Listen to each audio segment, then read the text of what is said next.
Hello, hello, and welcome back to the Intelligence Mod Pod. As always, I am Bobby, and with me, as always, is Dane. And today we're going to be talking about the subclasses brought to us by the 2024 Player Handbook, specifically the Sorcerer subclasses.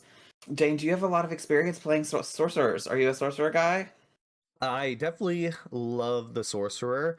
The fantasy of having that innate magic is so key to pretty much almost every fantasy trope that's out there. The main hero has that power within them rather than those lame wizards that got to study. Ew. Who wants to do that? I want the magic to just be naturally in me. Yeah, I just want to wake up and be great. I don't want to have bags under my eyes from studying all night like the wizards do. I can say, though, I don't think I've ever actually played a Sorcerer. Really? Wow, I'm actually shocked That's at a that. lie. I played one once, but it was like for like a one-shot type deal, and it was a Clockwork Soul Harrigan, and my husband was playing a wild magic tortoise, so we were like the tortoise and the hare, and we just played it like a married couple that were always complaining about chaos versus order. So that's my very limited experience on playing as a sorcerer, but I have them in a lot of my games because they're just so much fun. The first subclass that we are going to have, if you're following along with us in the player handbook, it's going to be on page 145, is going to be the Aberrant Sorcery. An alien influence has wrapped its tendrils around your mind, giving you psionic powers. You can now touch others' minds with the same powers and alter the world around you. So this is definitely that like mind flayer, this eldritch horror type, Lovecraftian sorcerer. And if that's your vibe, this is definitely the way you want to go. It's also, aside from just being really great flavor, I find it to be a very powerful subclass because at level 3, we're going to start with some great spells that get added into your spell list. At level 3, we're grabbing Arms of Hadar, Calm Emotions, Detect Thoughts, Dissonant Whispers, and Mind Sliver, which all but one of these I think is extremely useful. At level 5, we're grabbing Hunger of Hadar, Sending, and level 7, we're getting Evard's Black Tentacles and Summon Aberrations. What's a good Eldritch Horror without some tentacles all over the battlefield? And at level 9, we're getting Rari's Telepathic Bond and Telekinesis. So right off the gate, I think this is one of the better spell lists that we've seen so far covering different subclasses of different classes. Because realistically, the only thing I don't see that's massively helpful is Calm Emotions. Yeah, I would agree. Everything else is very useful. Once again, I'm not super familiar myself with like the higher level spells like Rary's telepathic bond or telekinesis. Well, maybe telekinesis I've seen a time or two. But all of them are really, really great spells. Absolutely.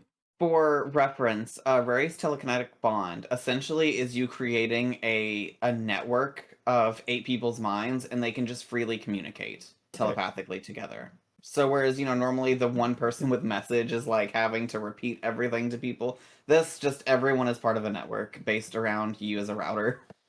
I wonder if that goes into what else we get at level 3, which is telepathic speech. So you can form a telepathic connection between your mind and the mind of another. As a bonus action, choose one creature you can see within 30 feet of yourself. You and the chosen creature can communicate telepathically with each other while the two of you are within a number of miles of each other, equal to your charisma modifier. To understand each other, you must mentally use a language the other knows. The telepathic connection lasts a number of minutes equal to your sorcerer level. It ends early if you use this ability to form a connection with a different creature. So I assume that Rary's telepathic bond just lasts a long time and you can connect with multiple people.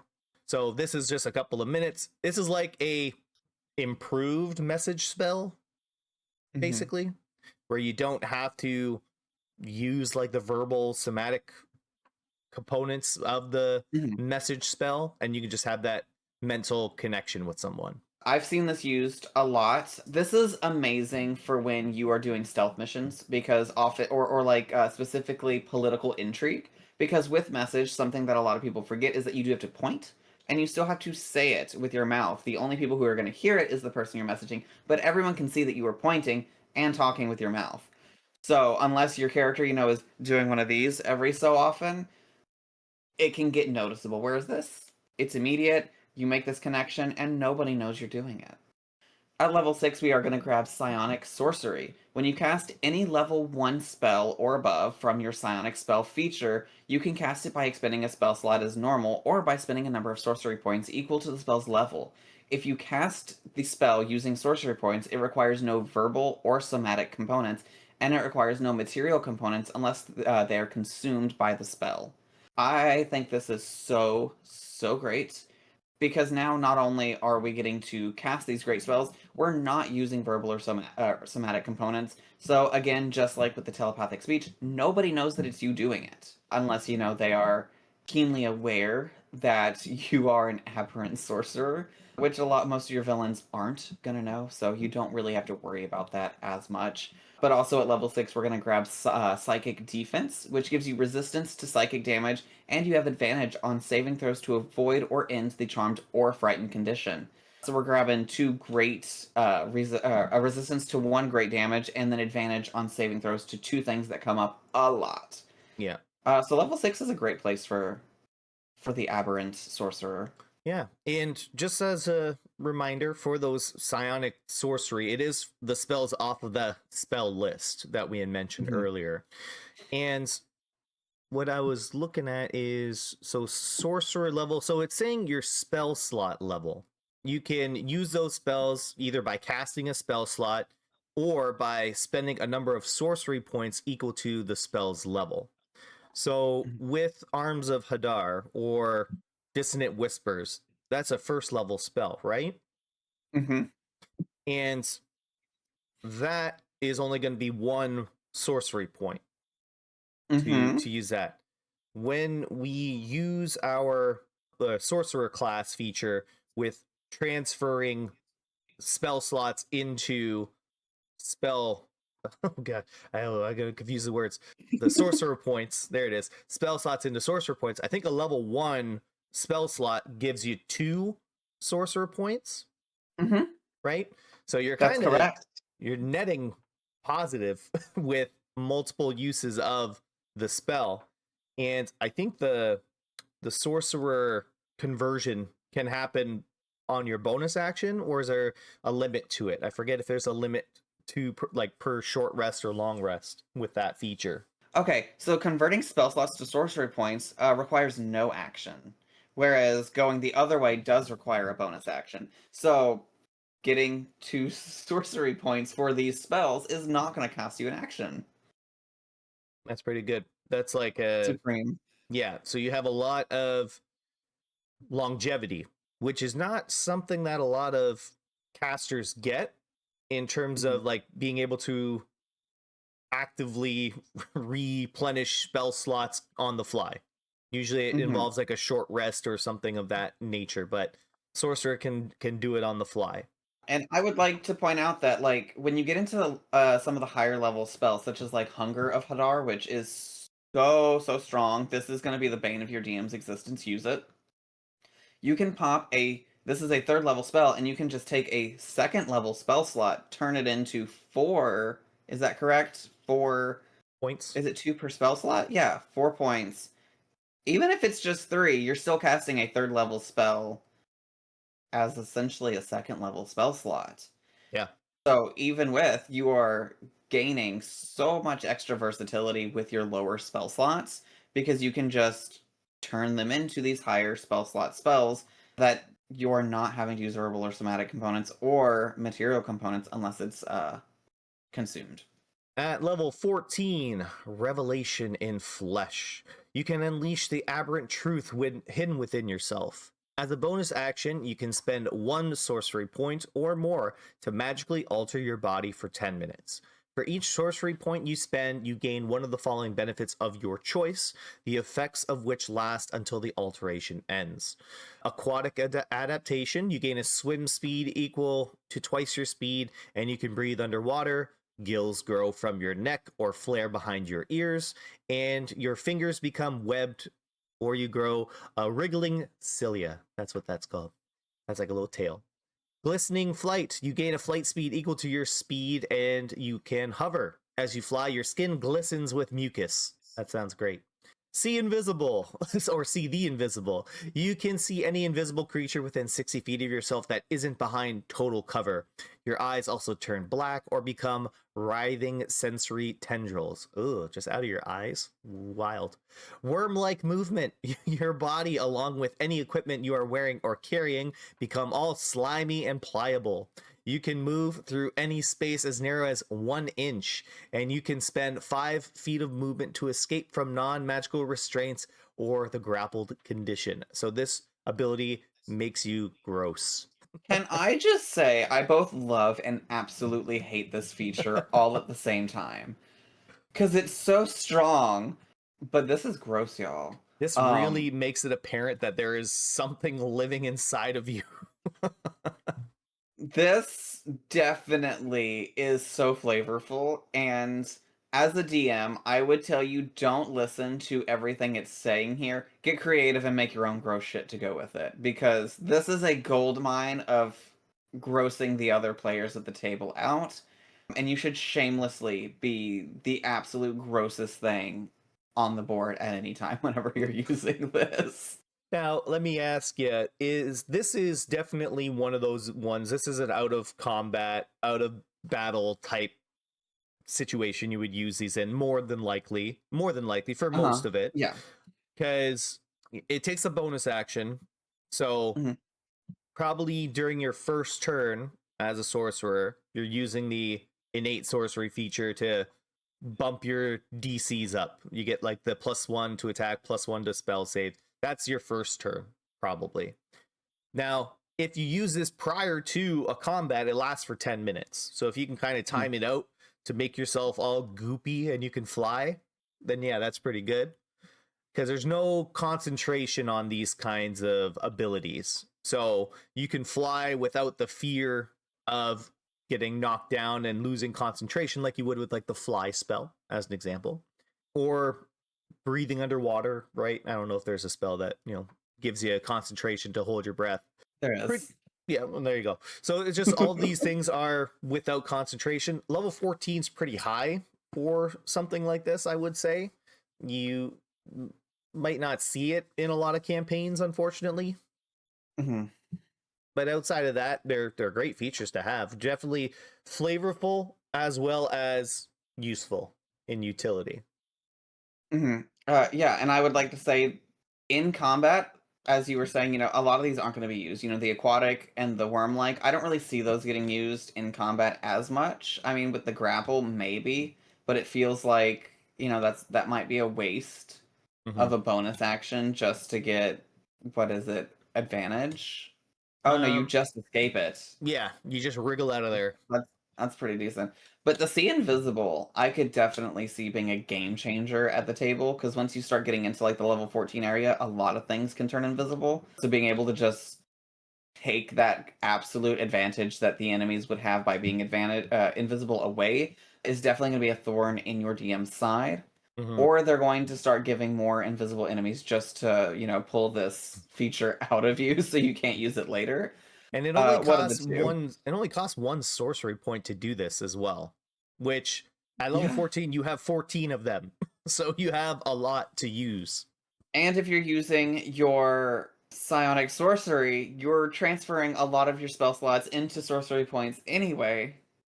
So you're going to have abundance. Yeah. Use this shit all the time. It's so good and it's so gross. Don't let your imagination be stifled by the cost of 1 sorcery point, because it also doesn't say you can't stack these.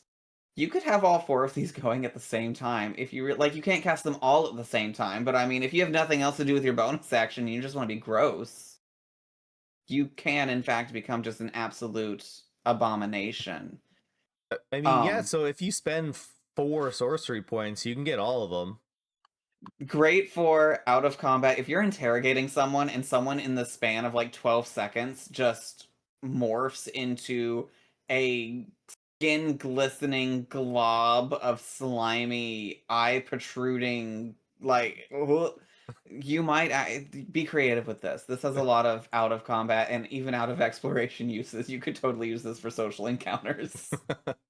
But at level 18, we are getting Warping Implosion, You can unleash a space warping anomaly. As a magic action, you teleport to an unoccupied space you can see within 120 feet of yourself.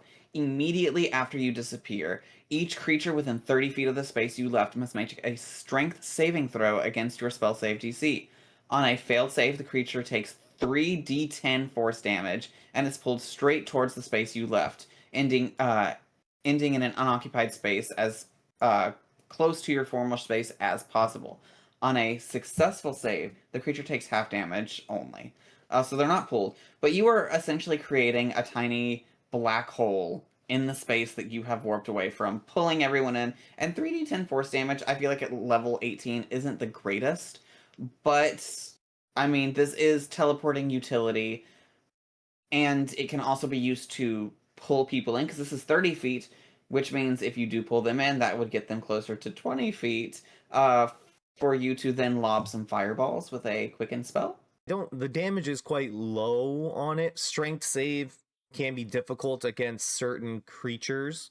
I'm just trying to picture this how it looks. So is it when you say like you're up close to the person, right? The enemy or something like that, and you teleport away 120 feet. Is the black hole kind of left where you were? Yes. Where you teleport to? Where you were. Okay. So this is like a get out of this situation card, and it almost, if they fail on the strength save, kind of anchors them to play, to where you left from while you run away. It's okay, but it gets worse when you see that you can use this only once before finishing a long rest, unless you spend 5 sorcery points, no action required, to restore the end use of it. I will be honest. If I'm playing an Aberrant Sorcerer, I think I'm stopping at like level 14. Maybe even before that. Get the weird Unless worm you really stuff. just... Yeah, maybe. It depends. You know, I think the See Invisible is really good, but there's spells to do that. I feel like Warlocks can do that.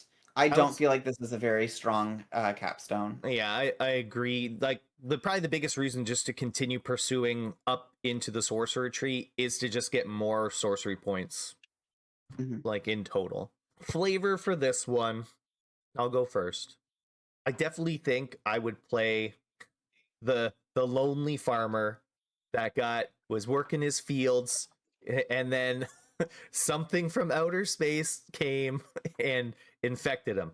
He got abducted by aliens, something implanted in his mind, and now the farmer has become magically gifted with all these powers. That's how I would play it. I have no other backstory besides that. Okay, so I didn't come prepared with a backstory for this, but hearing yours, I think I'm gonna go like a bit more extreme. So with the Aberrant being tied to like aliens, which would imply mind flayers, I think yet again I feel like I've played a Githyanki before on Int Mod Pod, but I think I'm gonna play a Githyanki who hunts down mind flayers and is like infected and very Baldur's Gate 3, right? I was just about to say, it sounds like the plot from Baldur's Gate 3. I think that's what I'm gonna do with this. So even if it's, you know, I hate my powers, but here I am, let's make the best of them, or, you know, even an embracing of the power, you know, using your enemy's weapons against them type mentality. Yeah. I think that's what I want to do. Yeah, I love it. And for my role for the Aberrant Sorcerer, I'm gonna give it a 17. I really like the class. They have great spells. Basically everything up until like the last 2 features aren't, selling me on pursuing it that far, but the telepathic speech is great to have for all the reasons that you listed. The psionic sorcery, the ability to essentially cast these higher level spells for a better value, I think is huge.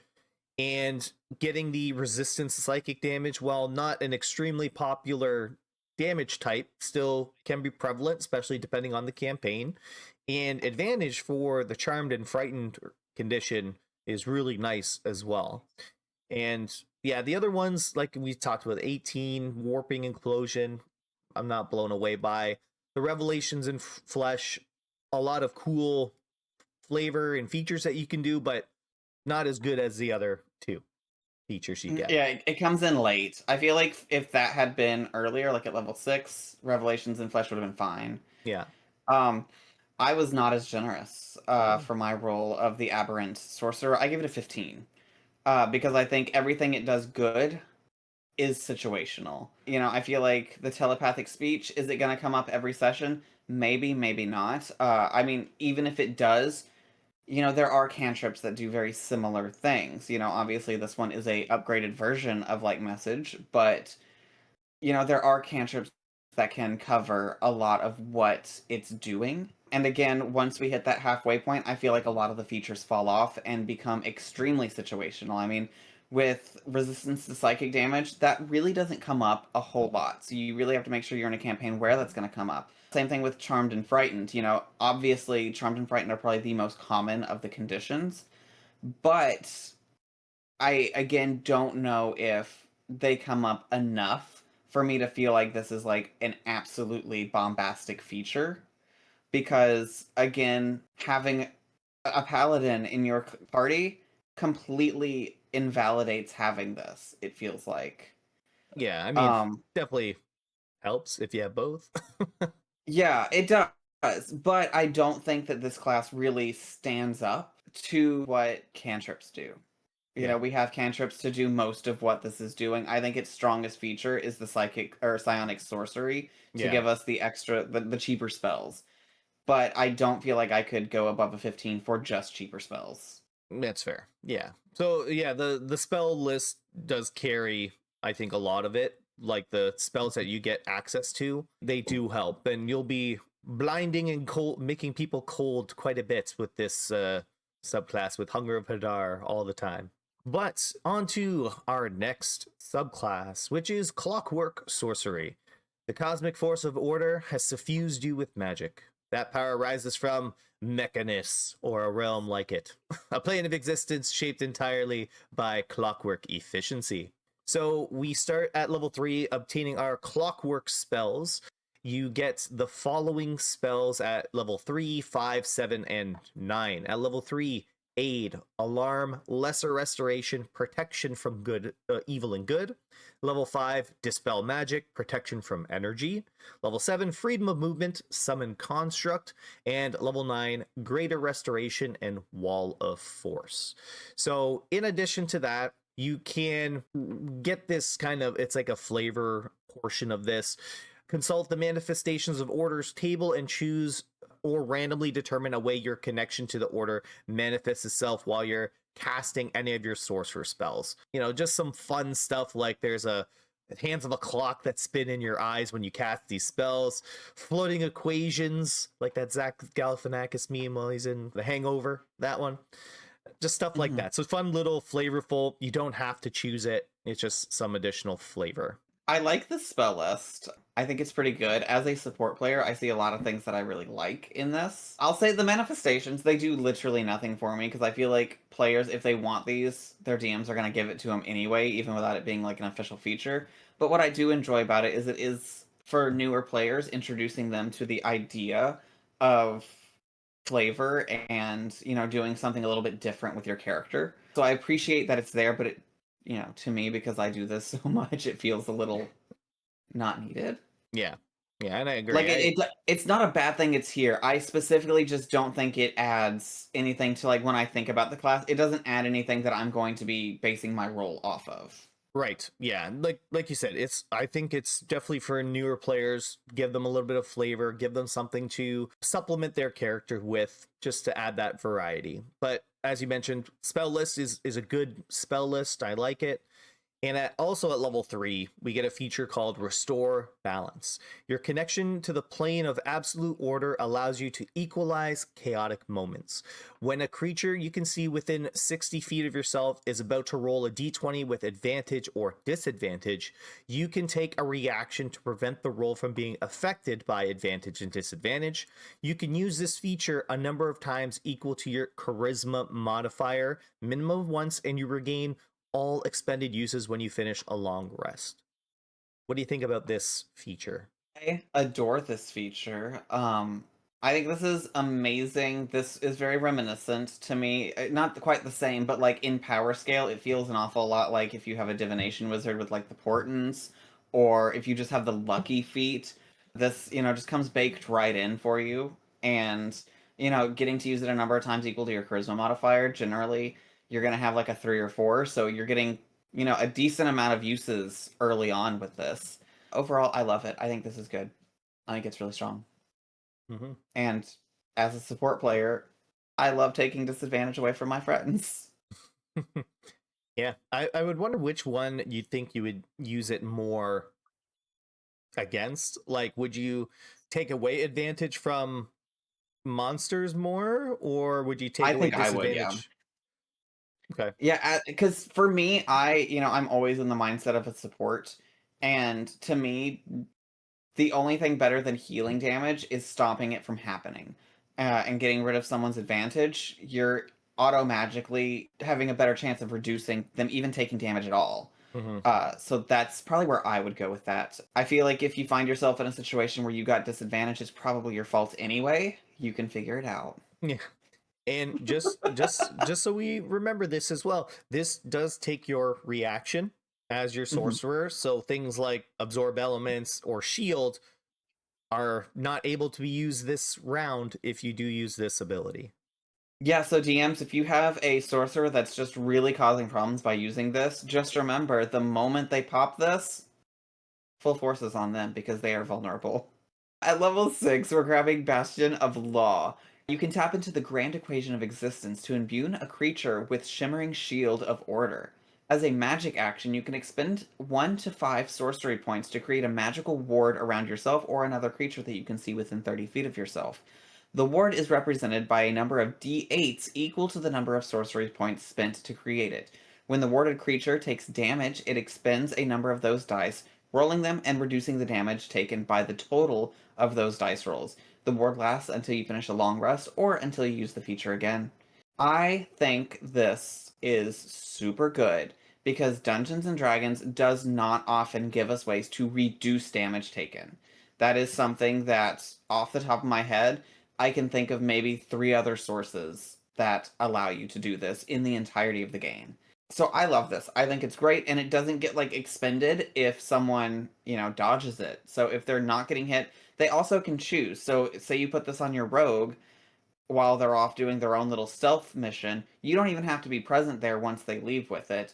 And, they've got their uncanny dodge to take less damage, so they can then choose if they want to reduce the damage or, if that 3 damage is fine with them. So I think this is good because it offers protection, but it also offers the choice of using the protection, unlike a couple of other spells that just once it's there, the first hit that gets hit is what's using it. The other nice thing is the only limitation for it is the number of sorcery points that you have. So level 6, you have 6 sorcery points, I believe. And with that, you're probably gonna, I would say maybe you'll end up using like 2 to 3 if you're gonna use this feature, because you probably want some sorcery points for yourself. Definitely a nice way to spread that shield across people, because you can use it multiple times if you so choose. It just erases the ward on the previous person if you put it Mhm. onto someone else. So just once again, this can be an ability that could eat into your sorcery points. So you got to kind of be a little bit tactical, a little bit clockworky in your decision making processes to make sure that you got enough sorcery points for yourself and the abilities you want to cast. Unless you're like me and you're just a support, in which case I'm using every ounce of my sorcery points on this. Just being honest, my barbarian tank, all of it. You get it all. Because it's a magic action, so it is your turn Yeah. technically. Your spell, so then you just whoop take your spell slots and just boot it right back into your engine Hmm. of Bastion of Law here. Absolutely. And then I've got cantrips for everything else, And it doesn't take concentration. Let's find a way to get the new resistance to add an extra d4 that they're subtracting from There it. you go. And at level 14, we can pick up Trance of Order. You gain the ability to align your consciousness with the endless calculations of Mechanus, the plane of mechanics. As a bonus action, you can enter this state for 1 minute. For the duration, attack rolls against you can't benefit from advantage, and whenever you make a d20 test, you can treat a roll of 9 or lower on the d20 as a 10. So like reliable talent, basically. You can use this feature, or sorry, once you use this feature, you can't use it again until you finish a long rest, unless you spend 5 sorcery points to restore your use of it. So, how we feel about this one? I like it. I'm gonna be honest. For the duration, attack rolls against you can't benefit from advantage. I wish it was. I'll be honest. I don't think that's that strong because I don't think that a lot of monsters gain advantage very often. Yeah. I wish it was attack rolls against you have disadvantage. You know, when you make a d20 test, roll a 9 or lower is a 10. I think that's fine. I think that's really good. I think it's a little late, and I don't know. I'll be honest, I wish instead of being this, it was just a passive of the 9 or below, like reliable talent is. Yeah. That's what I wish. Yeah, because I'm trying to think where one would use it. A d20 test, so that can be your attack rolls and stuff too, right? Mm-hmm. Or your saving throws. So Mm-hmm. can be beneficial. Now, once again, with this sorcerer type of situation, you have 2 immediate uses of your bonus action. One being the innate sorcery, where you add a +1 to your spell saves and your spell attacks, or you choose this one at the start of the combat, because they both last for 1 minute. There's not concentration on either, so I assume you can have both up and running at the same time. It would just take 2 turns to kind of set that up. So now you kind of have, I would probably start with this one, to be honest. Like, I feel like this one would be maybe a better one to start with, just so your 9s and 10s are, you're always at like a 10 as your base. Mm-hmm. And then I would go into the second one to add that +1 to my spell saves in this. So that's probably how I would utilize it. But, once again, it's just one of those things that it gives you more options, I suppose. And for the most part, just having that d20 test be at least always a 10, no matter what you're doing, I think it can be pretty helpful for sure. I think it's okay. I'm gonna be honest with you. I think it's just an improved version of the innate sorcery. Which, I mean, sure, it's fine. I like it. It's good. It's still gonna add something to you. I think it's better than the Aberrant's level 14, but yeah, it's fun. You think having this is better than being a worm? I don't know. At level 18, we're gonna gain Clockwork Cavalcade. You momentarily summon spirits of order to expunge disorder around you. As a magic action, you can summon the spirits in a 30-foot cube originating from you. The spirits look like Madrons or other constructs of your choice. The spirits are intangible and invulnerable, and they create the effects below from a cube before they vanish. Once you use this action, you cannot use it again until you finish a long rest, or if you use 7 sorcery points, no action required to restore the use of it. So the 3 different things that you can get are Heal, where the spirits restore up to 100 health points, divided by your choice amongst the number of creatures in the chosen cube. Repair, any damaged objects that are entirely within the cube are instantly repaired fully. And Dispel, every spell of 6th level and lower ends on a creature and objects of your choice in the cube. So these are all really strong. I think getting that 100 health points is really good, because even when we're in like the level 18 area, our tanks are going to have like 260 health or something around there. You're still giving them like a massive half health heal if you're only putting it on that one person. And I mean, Dispel also is very strong. And the repair, I don't really think that's super useful in combat, but I mean, out of combat, you could definitely do some really cool things with it. So I think this is a pretty decent capstone. I like it. Yeah, absolutely. I definitely way better than Aberrant, that's for sure. Because, it's has useful 100 hit points is a lot of hit points. Let's just put it that way for most classes. And yeah, the dispelling of every spell of 6 or lower on creatures and objects of your choice. So that could be any type of dominate person, dominate monster. Those are level 5 spells, instantly gone. I think it's pretty good. I like it. I like it's a good ability. Yeah, I love this. So for flavor for this, I've already shared a little bit of mine, but that's probably what I would do again. Just an old hair that loves order, does not like chaos, does not enjoy, dysfunction. I feel like any character like this is definitely going to be a neat freak that is constantly nagging the group for punctuality and organization. I want to build this character of mine, like a Terminator from this mechanist plane, but he comes to the world and he has like a alter self or disguise self ability on to make him look different, but he's actually like a warforged underneath. That's my That's a dream. very different route than I went. And I love it. So for the roll on this one, I'm gonna be honest, I'm really torn on how I want to roll this. Because I feel like it's really strong, and I feel like deep down I want to give it like an 18. But I feel I don't know, something inside just tells me not to, so I'm gonna give it a 17, I think. Okay. Now I kind of shot myself in the foot with Aberrant Sorcerer, which I want to bring down now a couple of points. But this one I'm giving an 18, just because Aberrant Sorcerer is I'm knocking it down to a 16 for Aberrant Sorcerer, because this one is definitely, the features are better for sure with this one, and I just had that excitement of the video bias of giving Aberrant Sorcerer a little bit too much. Rip Aberrant. As you see, our rankings are not set in stone, because dice can always be re-rolled.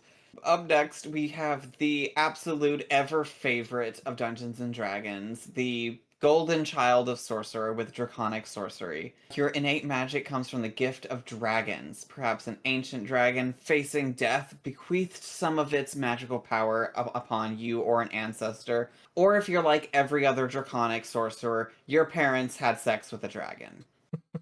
They polymorph so well. That's not their fault.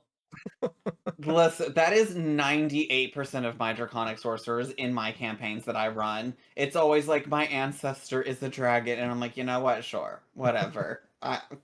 That's all of them. Everyone I can't wait for the day when one of your players is just like, I helped a dragon one time, and then he just like put this claw on my heart and gave me dragon powers. And you'll be like, what? They didn't sleep with you? Sex was not involved in the creation of this sorcerer. Golden child, they would have advantage on everything. I wish. But it's always the same thing with these draconic sorcerers. I've had someone that's like, I had sex with a dragon and they gave me powers. And I'm like, we were so close. We were so close. But at level 3, after your ancestors do the nasty with a dragon, you are going to gain draconic resilience. The magic in your body manifests physical traits of your draconic gift. Your hit point maximum is increased by 3 and is increased by 1 whenever you gain another sorcery level. Parts of you are also covered by dragon-like scales. While you aren't wearing armor, your base armor class equals 10 plus your dexterity and charisma modifiers. This is the main feature that I feel like most people go for this class for, is because it gives a great amount of extra armor and a little buff onto your health. I think it's like half of the tough feat, essentially. Yeah, and a built-in better than mage armor ability. Also at level 3, we are going to get some great spells from our ancestor. At level 3, we're grabbing Alter Self, Chromatic Orb, Command, and Dragon's Breath. Level 5, we grab Fear and Fly. At level 7, Arcane Eye and Charm Monster. And at level 9, Legend Lore and Summon Dragon. I think this is a moderate spell list. Yeah, it's definitely leans more into what dragons can do. I mean, yeah, we're altering self, we're charming monsters. I'm starting to see why players get the idea that's how draconic sorcerers are created. And now, for those that have watched our live play Dion Rising, one of our players, good old Eidos, is draconic sorcerer. And you all, if you watched our show, you know how strong Chromatic Orb can be when it is upcast. You can pick that spell up anyways as a sorcerer, like just from your regular list of spells that you can take. It's a great spell. Apparently, it's the best spell in the game. It feels like. It really does. Do you think Eidos' emperor father hooked up with a dragon? Absolutely. Somewhere, Eidos has a dragon mommy somewhere out there. At level 6, we get our elemental affinity. Your draconic magic has an affinity with the damage type associated with dragons. Choose one of those types: acid, cold, fire, lightning, or poison. You have resistance to that damage type, and when you cast a spell that deals damage of that type, you can add your charisma modifier to one damage roll of that spell. So nice to get the resistance. You choose one, you don't get to switch it, so you're stuck with whichever one. Obviously, play it into your background, your ancestry. Don't just pick, I pick fire because fire is always used against me, but your ancestor's a blue dragon. So pick according to your role play. Don't just pick according to being the most OP character. And then I would say the damage bonus is okay. Sure, it's maybe maybe you have 4 to 1 of the damage rolls, so an extra little bit of damage for free, but only when you cast a spell that deals that damage type. So keep that in mind too. I will point out, though, just kidding. Don't point anything out. I'm not pointing anything at. No, I was thinking most level spells add your spellcasting modifier anyway. No, not your crazy. spell attacks. It's only cantrips that do that. Typically. No, cantrips don't do that. Oh, that's only if they have You have to get a certain feature. I'm always like feature. locked into like warlock cantrips that always like add their charisma to it. But no, that's not the case with these. So for example, I know I'm a support. My healing does, so I guess I just have no idea what's happening. Well, just as an example, I think Eidos and Kara reflavored Firebolt into Lightning Spark or whatever it is. And so that would add his charisma onto that cantrip. Or if he casts Lightning Bolt, which he has in the past, only one of the it's weird that it says 1 damage roll. Like you can add the charisma to 1 damage roll. That's like just add it at the end. Like just add a +4. I think it's or 5. I think the reason I do that is for spells like Chromatic Orb, where if it hits and then it bounces, you don't get to add it to one because it's like a separate. A lot of people could interpret that as a different like spell, or a different 2-hit. Yeah. So I could see why they worded it so specifically, but it does feel a little clunky. What if it was for like a twin spell? Would it apply to both? Yes, because they're twins. They're the same. But so you only add it to one spell because you roll damage. Yeah, you roll damage for both twin spells at the same time. Like whenever you roll, it is the same damage for both. So you would just add it to that, and then they both get that. Oh, okay, gotcha. Yeah, and if you tie this up with Elemental Affinity Feat, I think you're going to be having a really good time. At level 14, we're going to grab Dragon Wings. As a bonus action, you can cause Draconic Wings to appear on your back. The wings last for 1 hour or until dismissed, no action required. For the duration, you have a flight speed equal to 60 feet. Once you use this feat, you cannot use it again until you finish a long rest, unless you spend 3 sorcery points, no action required, to restore the use of it. Wait, what are we feeling? I'm about to tell you, but first I wanted to... Oh, okay. I was going back to Aberrants. I was going back to Aberrant to see how expensive the Aberrants, flying was, and it's only 1 sorcery point, so I mean, I guess it's better in that respect. You get it for free for an hour, right? No concentration like fly spell would be. Yeah, I think, I'll be honest, I think the Aberrant version is better, even though it costs 1 sorcery point. Because, yeah, you get this one for free. Well, I guess the other one only lasts 10 minutes. Yeah, you get this for an hour. I don't know. It's fine. It's fine. And, like, flying for an hour... I think it's okay. Flying for an hour, like, outside of...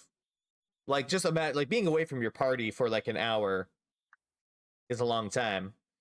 Let alone being high in the sky. The only times you would like imagine like where you would separate from someone is like scouting ahead.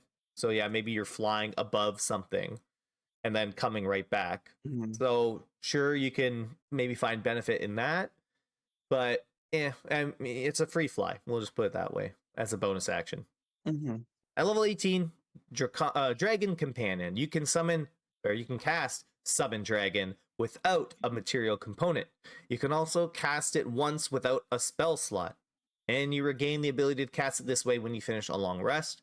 Whenever you start casting the spell, you can modify it so that it doesn't require concentration.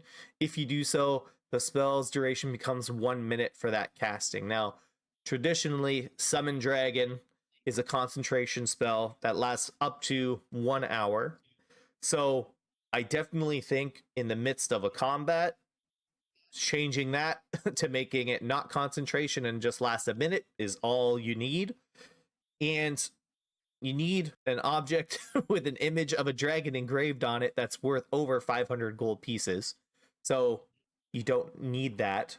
That's not something that gets consumed. This is my question, is that does a arcane focus replace that? Okay. Yes, it does. Because it doesn't get consumed. Right. So weird that you don't need the material component if you just have the I mean, focus. I think if you don't have your focus, you can still get a dragon. Yeah. But I mean, I how would often does like that to point happen? out, though, the implications of the concentration list dragon. You could have two dragons at the same time. One Yeah. of them with concentration, one of them without. That is, ooh. Do you know what Marway would do with 2 dragons? Do you know what I would do if I could summon more than 3 things at the same time? And one is without Well, one's even without a spell slot either. So crazy. I would be so powerful. So what are you doing flavor-wise for yours? Have your long since past ancestors been mating with dragons, or are you getting your character actual creative source? I am going to say nay to dragon sex this time. I'm going to say back in family lineage, somewhere along the line, one of my family did something good for a dragon, and as part of, and let's say it was a dragon that had yet to build its treasure hoard. So it's like, as a repayment of this favor, I don't got no money, so I will grant you some dragon powers. Boom, there it is. And then throughout family history, we all have a little tinge of the dragon in us, but it kind of gets more and more apparent the longer you go down the bloodline. So it's like the dragon takes over, I'll just say human, takes over like the human blood. So with like the dragon scales as example, they get like more dragon scales on them as like the family lineage goes down the line. I appreciate the creativity. I feel like we need more of it. But my ancestors screwed a dragon. Deal with it. I feel like it's too easy. It's why not? And what's D&D without a little bit of sex, right? Yeah. So what are you giving this as a? Can I knock down Aberrant more? Keep knocking it down. Sure. You're just slowly making it my role. Just because I definitely feel like the capstone feature for this one, it leaps and bounds above the Aberrant Sorcerer. Like when I go down the list of like comparing the two, I definitely think like the psionic spell casting is way better than the elemental affinity at level 6. Like it's huge leaps and bounds above. So I'm gonna put this one at I'll put it at a 16. It's a good class, lots of potential flavor for it. I think you already knocked it to a 16. Yeah, I'm giving the Draconic a 16. I'm giving Draconic a 16. I see. I'll leave an Aberrant as a 16 because I do feel like maybe this is the same as Aberrant. Maybe I'll knock Aberrant down to a 50. Maybe once we do wild magic, I'll knock it down more. Who knows? I'm just so glad I'm not the one editing this who's gonna have to edit and like your dice like getting like slashed in half and like a new dice emerging or something. I don't know. I just put that on you, so now you're gonna have to edit a dice getting slashed in half. What did you rate it? I didn't write down what you wrote. I did 16. I'm sorry. 16. I was too busy knocking down Aberrant again. I'm also gonna give this like I think a 17. Okay. Because I think the extra armor is really good. I think the spell list is fine. It's got Chromatic Orb. That's all you really need. The Elemental Affinity, it's like a free version of or it's like it's a free stackable version of Elemental Affinity feature. I think the wings is fine. I think everything in it is good. Maybe not everything in it is great, but everything in it is at least good. So it doesn't have anything that I'm like, I don't like it. All right, now tell us about this subclass that you hated. Now we can get to the one that in 14 I hated. This, ooh, anyone who plays with me knows I like order. I don't like chaos. I don't like unexpected. I am the healer of the group. I like to be able to plan things, and when crazy crap is going on, it makes it very difficult to do so. So having fireballs just at the top of my sorcerer, it was a problem. But the wild magic sorcery, does it get better in 2024 for me? We're going to find out. So essentially what this is your innate magic stems from forces of chaos that underline the order of creation. Ancestor might have endured exposure to raw magic, perhaps through a planar portal leading to Limbo or the elemental planes, but essentially you were blessed by absolute insanity and chaos incarnate. God, I hate it. At level 3, we get Wild Magic Surge. Your spellcasting can unleash surges of untamed magic. Once per turn, you can roll a d20 immediately after casting a sorcery spell with a spell slot. If you roll a 20 roll on the... I've said this so many times, I still can't even pronounce things. If you roll a 20, roll on the Wild Magic Surge table and create the magical effect. The magical effect, is, if it's a spell, it's too wild and unaffected by your meta magics. I didn't put the table so many. I feel like there's 50 different effects. Yeah, usually. Ish. It's like 1 through 4, 5 through 8. There's like 50 or so over effects. From what I've read through with the 2024, I feel like 80% of them are very positive. There's only like 1 or 2 that are negative. Whereas back in the day, I feel like half of them were negative. Yeah. So it was a lot crazier. I don't as much as I used to because there aren't as many bad ones. I don't even think you become a fireball is in the 2024. I don't believe. I think Whereas there is. before it's I think it's in there oh still. no. Somewhere in there, I'm pretty sure. Because I've been looking at it quite a little bit Well, recently. It's in there, I think. But definitely improved from the last one, for sure. Now I'm just like kind of glancing over it, looking for this fireball. That's the one that always got me. It never failed that when I was standing next to the sorcerer, that's when it popped off. But something else I like is that once per turn, you can roll a d20 immediately after a sorcerer spell. So you don't have to. Whereas before, it's like if like you have to roll. And if it's a 20, crazy shit happens. So I like that now it's an option. So if you're in like a super tense moment, you don't have to risk things. Yeah.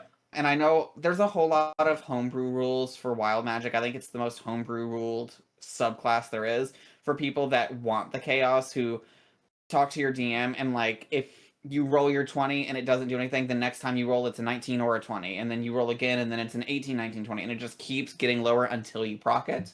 I don't know if DMs are going to be doing that as much now because most of them are positive, whereas before it was a gamble. But talk to your DMs because that could still be an option for you. Mm-hmm. On top of all of that you are getting these 50 to 60 crazy effects at level 3, you're also getting Tides of Chaos. You can manipulate chaos itself and give yourself advantage on one d20 test before you roll the d20. Once you do so, you must cast a sorcerer spell with a spell slot or finish a long rest before you can use this feature again. If you cast a sorcerer spell with a spell slot before finishing a long rest, you automatically roll the Wild Surge table. I mean, I guess that gets you into that Wild Surge without, having to keep rolling to get to it.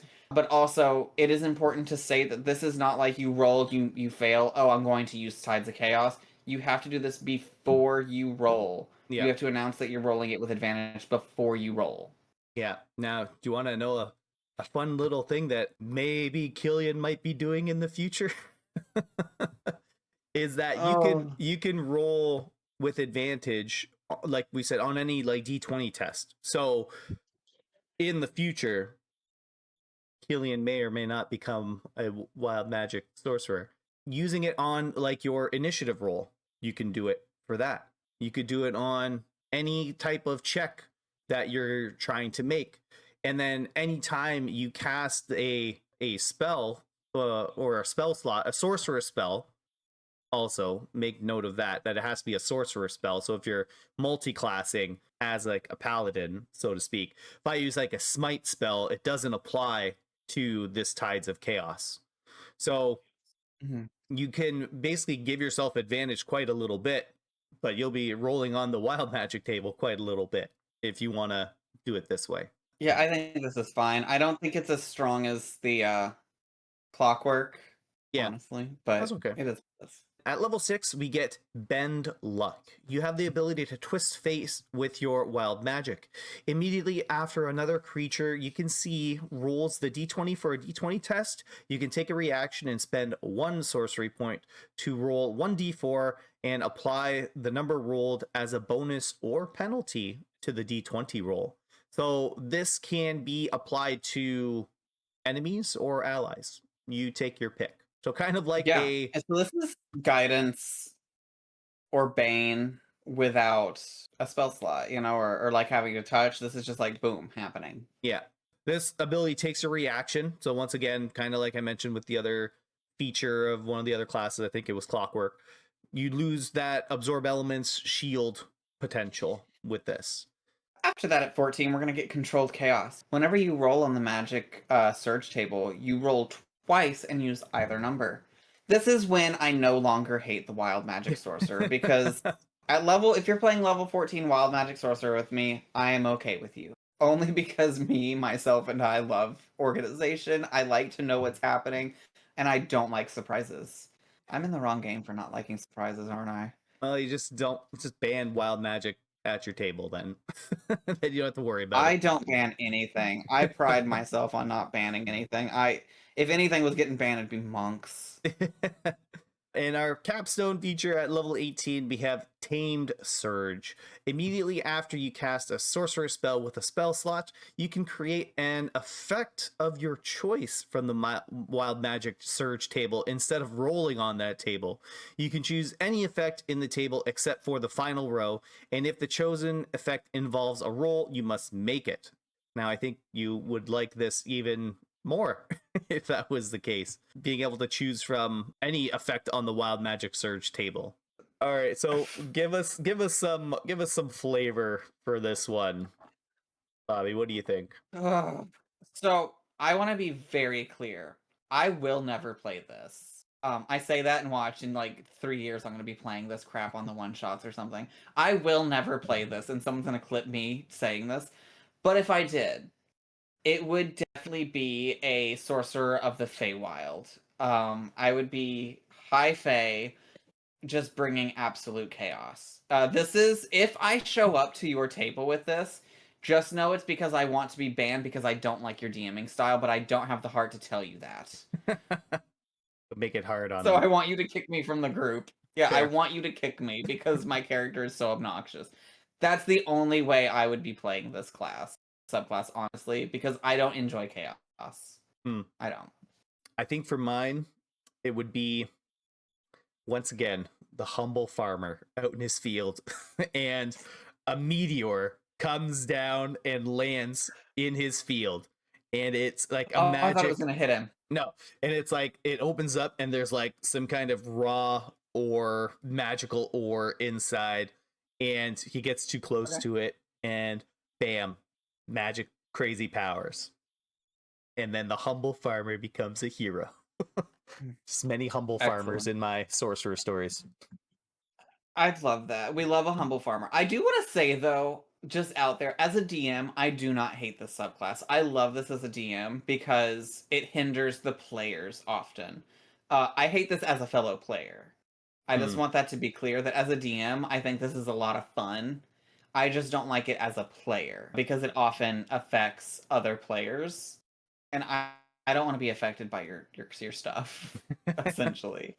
I know last time you rolled first, but I want to hear what you rolled before I reveal what I rolled, as Uh, someone who is openly in hatred of the subclass. all right, fair enough. So I think the biggest caveat to this subclass is what are you doing for the wild magic table?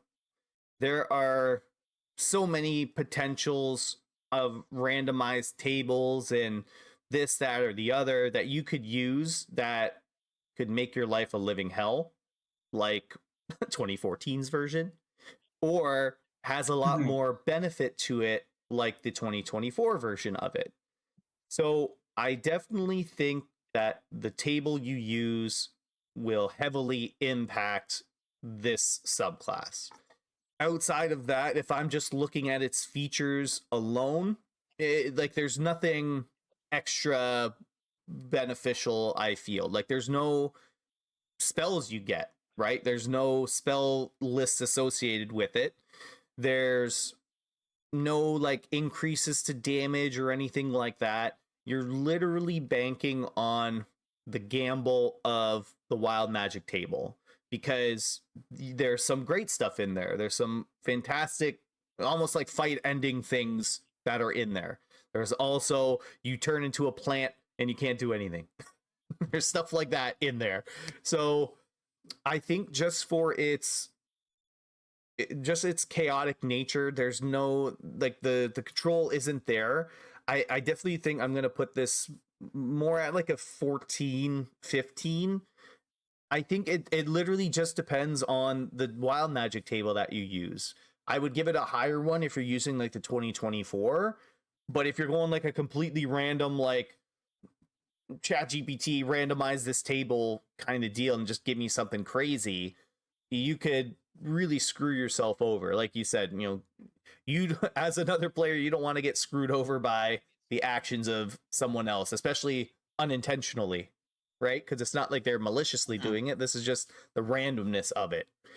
And keep in mind, some people like the randomness of it. That might, inspire someone to play just because they want that chaos in their games. So I think just because it doesn't really provide anything else outside of just the craziness of the wild magic table, there's no planning for it, which is why I'll give it like a lower score compared to the other ones, which I said like 14, 15 for this one. So maybe I'll just be generous. I'll give it like a 15 if we're using 2024, and that's what we're basing it off of, 2024 rules. I'll give it a 15. I give it a 14. Yeah, because I don't like it. That's fair. I would rather play Aberrant than I would play this. And that's just if for I'm being completely honest. the control aspect of it, right? Like not knowing what's coming is what you prefer. Yeah, I do. I think the unpredictability of it is fun, but I don't think it makes it like a good subclass, if that makes sense. You know what I mean? Like, things can be fun and not good at the same time. You can play that fighter that's super high charisma because you think it's fun, and you can have fun doing it while it's not good. And I think that is where, to me, wild magic sits, is that it is a fun subclass, but it's not, as strong as some of the other subclasses. I can't wait to unleash Killian as my wild magic sorcerer. We'll have so much fun, Bobby. It'll be great. I suspect the amount of eye rolls that I am going to be producing is going to be pretty crazy. Now, you gave both Aberrant and Wild 15s. Are we knocking Aberrant down again? Do we feel like bullying Aberrant down to a 14? Or which 15 do you place higher? I'll place Aberrant higher. We're not going to bully it 3 subclasses in a row? No. Insane. I think we'll leave it as we'll leave them both as a 15, but as I mentioned, with the wild magic, if we get a bad table, if the DM just comes up with it, it's like, we're using this, here you go. It's like, where'd you get this? Who knows? Then you might be in for some trouble. But like I said, 2024 has a lot of beneficial ones to it. Like, I've read through it before, very minimal, I'm ruining everything for everybody type situations. Yeah. There's like 1 or 2 in there that are like starkly negative. The other ones are kind of like, you grow feathers on your face. There you go. See you later. So my final thoughts on the Sorcerer subclasses of 2024, like all together, I think they did a really good job. I think they're all fun. I think they're all usable. And overall, I think they did a pretty decent job at balancing them all. You know, if you really look at all of our rolls once we get to our final rolls, they're like from our highest to lowest, it's like a 4 point difference, which realistically is not that much. You know, we've had a couple where it's like really low on one and then like 18, 19s, and 20s on the other one. So I feel like the sorcerers overall are pretty balanced. And I think they did a really good job of making sure that everyone has something in the sorcerer subclass that they will enjoy. I would probably say the sorcerer is just a powerful subclass or just a powerful class in general, and these subclasses just add on to the sorcerer, which is already a great class. You know, the other thing I noticed with the wild magic is that it's the only one that doesn't really make use of their sorcery points at all in any kind of way. Like a lot of the other Mhm. ones had use sorcery points to do this, use sorcery points to do that. Truthfully, like I said, if the wild magic table is not a good wild magic table, it definitely puts you at the lower end of the tier list. Yeah, I mean, I do think it's a benefit though that it doesn't use all of those because it frees you up for meta magic. Right. But so overall, let me go to my final rolls. My ranking system at number 1, I had the Clockwork Soul Sorcerer with an 18 because I'm a support. Number 2 was Draconic with a 17 because I think it's an overall really balanced and very well-rounded sorcerer. At number 3, I had Aberrant with a 15 because it's super niche, but it's still useful and good at what it is good at. And at 4th place, I put the Wild Magic because I hate chaos. Suck it. And for my This is my rules, podcast and I can do what I want. that's true. You can do whatever you want. And for my rules, I could have given it a 10. Clockwork we got at 18, Draconic 16. After getting punched a couple of times, Aberrant ends up at 15, nudging the 15 that I gave the Wild Magic Sorcerer, which I put below Aberrant. And as I mentioned many times already, it really just depends on that Wild Magic table that you're using. Well, this has been another great session of the Intelligence Mod Pod. So, if you enjoyed it, make sure you like and subscribe to the channel. Come check us out. You can see Eidos playing as a Draconic Sorcerer and Killian slowly becoming a Wild Magic Sorcerer over on Dion Rising, our main campaign. You can find those links also in our page. And until next time, may all of your intelligence checks be successful. Bye.